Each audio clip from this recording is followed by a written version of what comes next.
Let's go Dolphins! Something big just happened, and trust me, you're going to want to hear every detail. The Miami Dolphins pulled the trigger on a move that absolutely no one saw coming, sending shockwaves through the NFL and leaving fans stunned. Jalen Ramsey has officially been traded to the Pittsburgh Steelers. And listen, this isn't just about losing a star player. This move is way deeper, and the consequences for this roster are massive. The timing, the return, the names involved, everything about this deal raises serious questions. What are the Dolphins really planning behind the scenes? Why make this trade now? And most importantly, how the hell are we supposed to line up at cornerback after this? The answers aren't simple, and what I found out will definitely get you thinking. The secondary is hanging by a thread, and the names being thrown around as possible replacements are going to spark some heated debates. But before I reveal the 5 names the Dolphins are targeting, and which one is most likely to land in South Florida, if you're a real Dolphins fan, smash that like button right now. And if you've been riding with this team for over 20 years,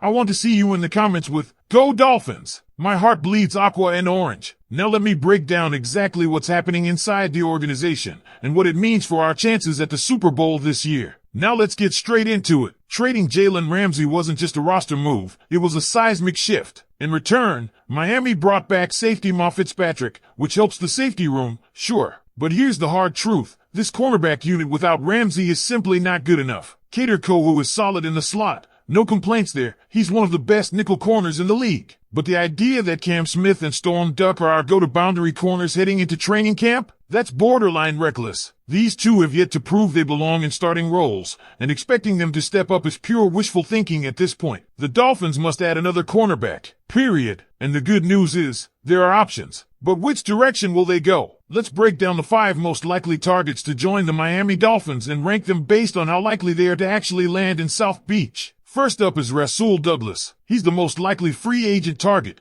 and while his 2024 season with the Bills was nothing short of disappointing, there's a twist. Miami has shown consistent interest in Douglas. He even visited the Dolphins during draft season. They offered him a contract, which he turned down because the money wasn't right. But Miami has reportedly kept in contact with him, and it seems like they might circle back with a better offer. While he struggled in Buffalo's man-heavy scheme, Douglas was much better in Green Bay's zone-heavy defense. That fits Miami's system better, and there's still a decent chance the Dolphins convince him to come to the 305. It's all about whether Douglas accepts the reality that his market value might not be as high as he thinks. Second on the list is Asante Samuel Jr. This kid is young, only 25, and arguably the best free agent corner available. Yes, he missed most of 2024 due to a neck injury that required surgery, but his 2023 tape with the Chargers was impressive. He showed strong man coverage skills and held his own in zone. The Dolphins have already reached out to him, and everything hinges on his medical clearance. If he's cleared in the next 2 weeks, which is expected,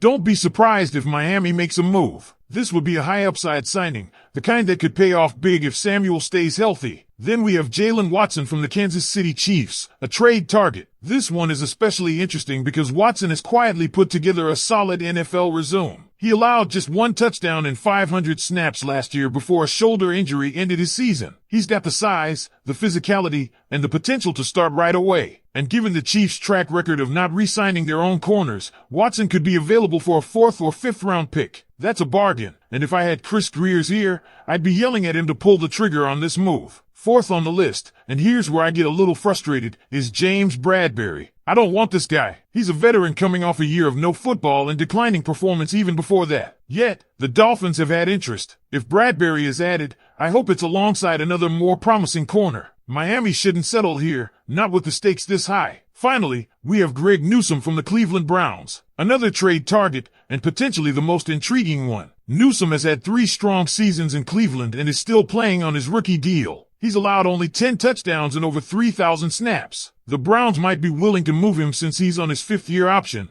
and like Watson, he could be had for a mid-round pick. If the Dolphins landed Newsome and extended him, he could become the CB1 of the future. That's the kind of upside this front office should be chasing. Now here's where I need your input, Dolphins fans. If the team can only add 1 cornerback, should they go the free agency route or make a trade? Do you want someone like Asante Samuel Jr. with big upside but medical question marks? Or are you more in favor of trading for a proven player like Jalen Watson or Greg Newsome who could anchor the boundary for years to come? Because when you look at the options on the table, the contrast couldn't be more clear. Signing a free agent like Asante Samuel Jr. is a bet on potential and upside. If his medicals check out, he could be a steal. But it's also a gamble. Neck injuries aren't something to shrug off in the NFL. On the other hand, trading for someone like Greg Newsome or Jalen Watson gives you a player with experience, proven production, and the kind of physical profile that fits exactly what this defense needs on the outside. Let's really think about this. Cam Smith and Storm Duck are the projected starters right now. One was barely on the field last season,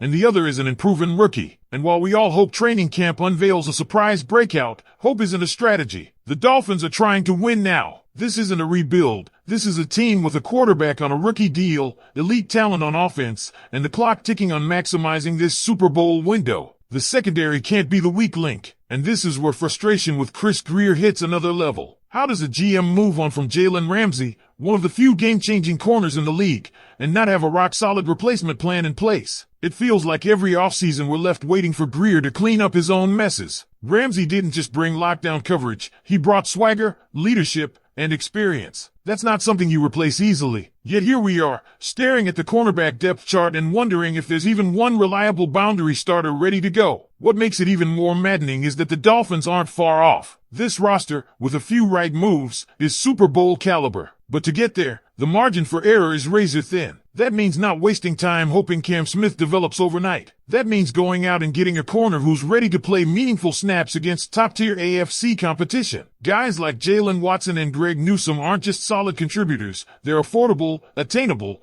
and they make your team better the second they walk into the building. Let's say Miami trades a fourth-round pick for Watson or Newsome. That's nothing in today's NFL when you're trying to win now. We're not talking about trading away premium assets or mortgaging the future. This is the kind of aggressive, smart roster building that real contenders do. You trade for a guy who can start week 1, let him prove himself, and if he fits, you extend him mid-season and lock down a future starter before he hits the open market. Meanwhile, signing someone like Rasul Douglas is safer. He's a veteran, he's familiar with a zone-heavy scheme, and the Dolphins have already been in contact with him. But let's not ignore the fact that his 2024 film was rough. He struggled in man coverage and looked a step slow at times. So if he's the top choice, it's because he's a known quantity, not because he's the best option on paper. And that brings us back to the core issue.